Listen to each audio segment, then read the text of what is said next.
I've just attended one of Claire's conditioning courses. She's an absolute fountain of knowledge.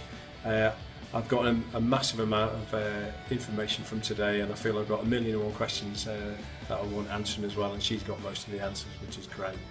So a big thank you to Claire, and I'd thoroughly recommend going on one of her courses.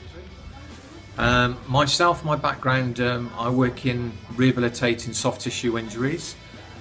For anybody within my sort of field, or physiotherapists, chiropractors, osteopaths, anybody working to rehabilitate their clients, thoroughly recommend doing this course. Thank you.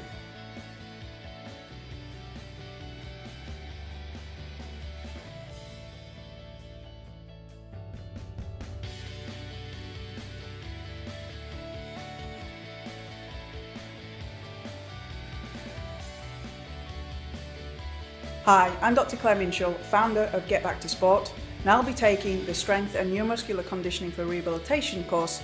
So let me ask you a question. When you're trying to improve a patient's strength, how many repetitions do you prescribe?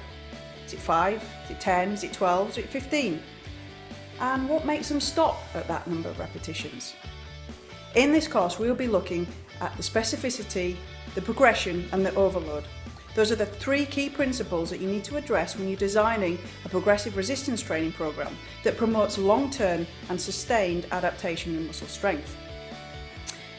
In addition to that, we'll be looking at the hierarchy of importance of muscle strength alongside other functions of neuromuscular performance.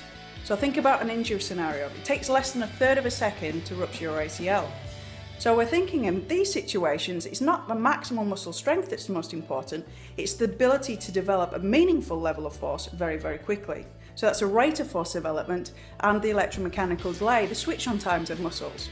Did you know that these elements of neuromuscular function require very different intervention than does a strength training or a strength rehabilitation protocol?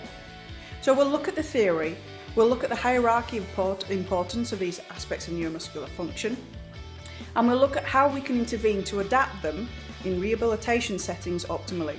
And we'll also get into the gym environment, so you will learn practical techniques to optimise your rehabilitation interventions with clinical populations to ensure an efficacious and advanced rehabilitation of your patients.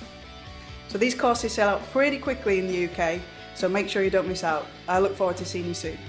Attended a strength and neuromuscular conditioning training course with Dr. Claire Minshall, and it was absolutely fantastic. I've got a toolkit full of ideas that I can implement into my practice straight away on Monday. Her knowledge and her ability to get the knowledge across to us in the audience was fantastic. I thoroughly recommend it, and yes, brilliant. Well done, Claire. It's one-day strength and conditioning course, and I'm mind-bogglingly full of ideas and suggestions. I've quizzed Claire all day as a font of knowledge, and I can't wait to see course 2 really, because I've got loads of clinical applications I can apply to my patients on Monday. So I'm thinking that my patients are going to be discharged super fit and knowing exactly what they're doing and clear guidance. So yeah, I really would encourage you to go on one of the courses. Thanks.